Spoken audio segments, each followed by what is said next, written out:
Hello, Yosemite Church. My name is Sergio, and we've been going over the book of Luke together.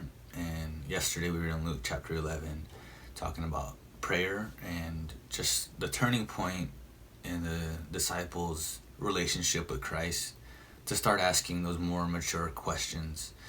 Lord, teach us how to pray.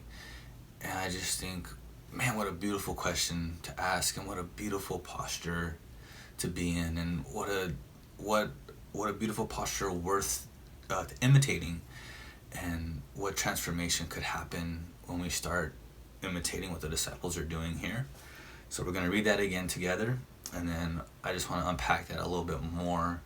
We can see that consistent theme all throughout the scriptures, including the Old Testament, how God has just used that humble posture to do powerful things through his servants. Luke chapter 11, verse 1. Now Jesus was praying in a certain place, and when he finished, one of his disciples said to him, Lord, teach us to pray, as John taught his disciples. And he said to them, when you pray, say, then he goes into the Lord's Prayer.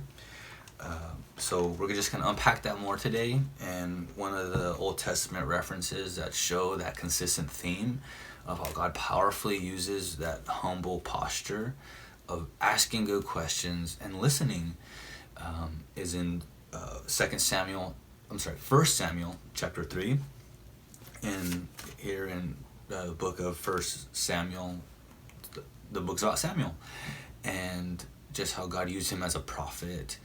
And being a prophet means that you're a messenger of God. It means God's giving you a message, but big part of that is making sure you have the right message. It's very important that we have God's message and not our own. So I think that's one of the things God really wants to make sure that he cultivates, is that we're humble and that we're going to give his pure message and not intermix that with our own. So here we see Eli teaching Samuel how to hear from God, and man, I need more practice at that, just making sure I hear from God right before I do anything. 1 Samuel chapter 3.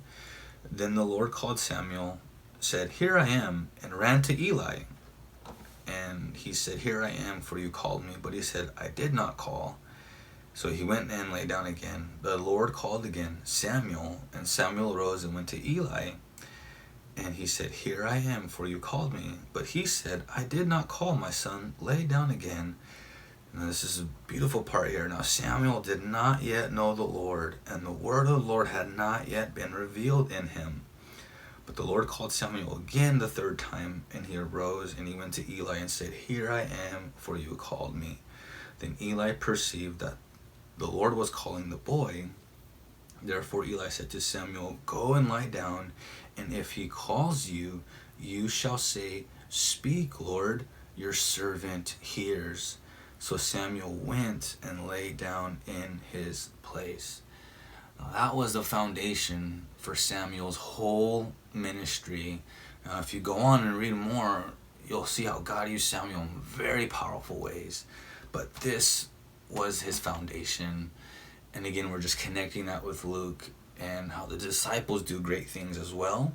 But I really believe that question of Lord, teach us how to pray was a big turning point, and how Jesus used them. And again, we're just showing how that's consistent even in the Old Testament, how God loves when we have that humble posture. So that's one example in the Old Testament. I'm going to just do one more, and we're going to go on to 2 Samuel chapter 3, and we all know David is a great man after God's own heart. But part of David's success is kind of the same thing. He asks God questions and he listens. And again, we just want to emphasize that home of what change could happen in your life and in my life and in the lives around us if we could do the same. We could learn to ask God good questions and listen. Take the time to listen. But that's just so countercultural. That's just so counter against our nature. We think we have all the answers and people just need to do. I know I do. I think I have all the answers and people need to do what I think. That's just simply not true. I want to align my behaviors and my attitudes, my belief with what God says. And part of how you see God use people powerfully is asking good questions and listening to him. Second Samuel chapter 2. After this, David inquired of the Lord and said, "Shall I go up into the cities of Judah?" And the Lord said, "Go up." And David said, "To which city? To which shall I go up?" And he said, "Hebron." So David went up there, and on and on and on it goes. But man, he asked those second and third questions, not just what do I do, Lord, but when do I do it? How do I do it? And I just think that just opens up a whole new world of walking with God. Not just asking the what, but the who and the where and the when. Timing is everything, all that stuff. And God is just so much smarter than I am. And I think, man, I have him. I have him with me. And so that's part of God's journey for you and for me, is learning to walk with him, learning to ask good questions, learning to listen to him. And just give that a try. What would change in your life? Just pick one thing that you would want God to change and just bring that to him. God, what do you want me to pray about this? And just just listen. So again, I just encourage you, what could God do to change your life and mine if we would ask those questions and listen, just like the disciples did and God's servants have done all throughout the scriptures. God bless you guys.